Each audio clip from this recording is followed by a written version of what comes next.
પરેશ મારું એડવોકેટ આજ રોજ અમે કલેક્ટર સાહેબ સમક્ષ જંત્રીના વધારામાં આવેદનપત્ર માટે આવેલ છે। આ સૂચિત જંત્રી વધારો જે કરવામાં આવેલ છે તે ખરેખર અસહ્ય છે। જે ગવર્મેન્ટ દ્વારા ગયા વર્ષે જ ડબલ જંત્રીનો વધારો કરવામાં આવ્યો હતો। સામાન્ય રીતે કોઈ પણ સરકાર હોય તો એ સરકારનો હંમેશા જે કાંઈ નીતિ વિષયક નિર્ણય લેવાતા હોય એમાં મુખ્ય આશય રોટી કપડાં અને મકાનનો હોય છે। આમાં જે અસહ્ય જંત્રીનો વધારો કરવામાં આવ્યો છે એમાં ડિસ્ક્રિમિનેશન રહેલા છે। અમુક જગ્યાએ 10 ગણો જંત્રી વધારો, અમુક જગ્યાએ 15 ગણો જંત્રી વધારો। આ જે જંત્રી વધારો કરવામાં આવ્યો છે એમાં આખા સમાજથી માંડીને આર્થિક પરિસ્થિતિનો જે ગેરલાભ થાય એવી પૂરતી શક્યતા છે।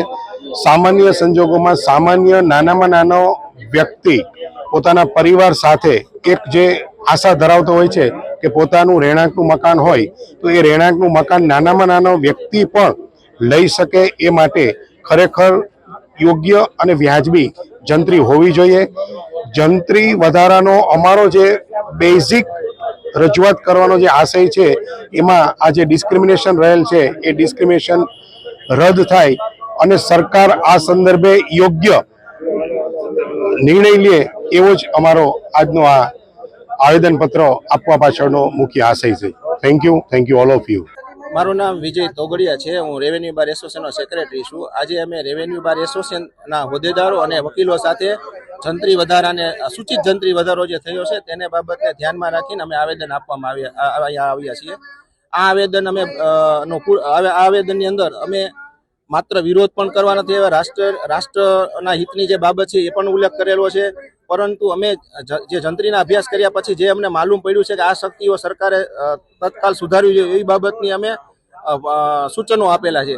ધારો કે એની અંદર અમે અત્યારે એવી વાત કરી છે કે જંત્રી અત્યાર સુધી 2011 પછી સીધી 2023ની અંદર ડબલ કરી છે અને હવે ડાયરેક્ટ જ સીધી જંત્રી 10 ગણી કરવામાં આવે તો એનો જે અસર પડવાની છે આખા અર્થતંત્ર ઉપર એ ખૂબ જ મોટી અસર છે। અત્યારે ખાલી અમલવારી કરી દઈએ તો 3 થી 4 વર્ષ સુધી મંદી આવે એવી શક્યતા પૂરેપૂરી છે। ભાવ વધારો પણ જમીન મકાનના ભાવો છે 30 થી 40% જેવો ભાવ વધારો થાય એમ છે।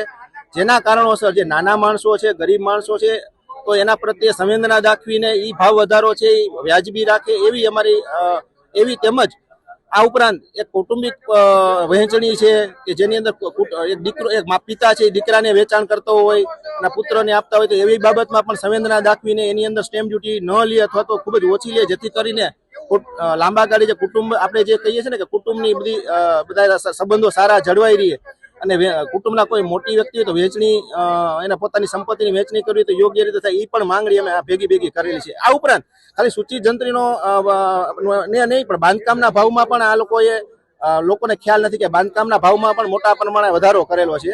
તો બાંધકામના ભાવોની અંદર જે ટેન્ડરની અંદર સરકાર જે ભાવ લે છે એ ભાવ અમલવારી કરે એના માટેની પણ અમે એક માંગણી કરેલી છે।